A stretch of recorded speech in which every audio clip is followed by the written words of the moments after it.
அவர் கட்சி ஆரம்பித்தாதான் ரஜினிகாந்த் ஒரு கட்சி ஆரம்பித்தாதான் மூச்சு விடுவார், கட்சி ஆரம்பித்தாதான் சாப்பிடுவார், கட்சி ஆரம்பித்தாதான் தூங்குவார், கட்சி ஆரம்பித்தாதான் மற்ற வேலை பல் விளக்குவார், சாப்பிடுவார், மற்ற வேலையெல்லாம் பண்ணுவார். அவர் வேளாண் குடிமக்கள் பாதிக்கப்பட்டான்னு என்ன கட்சி ஆரம்பிக்கலையே. இது கட்சி ஆரம்பிக்கலாம் உங்க கருத்ததுக்கு சொல்றீங்க, வாய மூடிட்டுருங்க. கருத்ததுக்கு சொல்றீங்க.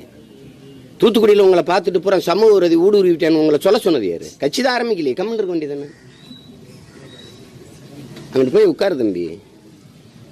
என்ன சொல்லுவான் ஒருத்தன், உன் வேலை என்னப்பா போப்பா அப்படின்னு தான் சொல்லுவான். அதான் சொல்ல தோணுது. நடிச்சம்மா, கைதட்டு வாங்கினம்மா, காசை வாங்கினம்மா, போய் ஊரம்மா உட்கார்ந்தம்மான்னு இருக்கணும். இதெல்லாம் ஒரு அறவே காட்டுத்தனம். நான் கட்சி ஆரம்பித்த பிறகு தான் பேசுவேன், கட்சி ஆரம்பித்த பிறகு தான் பேசுவேன். இது என்னது கதை? உங்கள் வீட்டில் யாராவது திருடிட்டு போயிட்டேன், நான் கட்சி ஆரம்பித்த பிறகு தான் குற்றப்பதிவு சொல்ல வருவேன், இப்படியா சொல்லுவீங்க?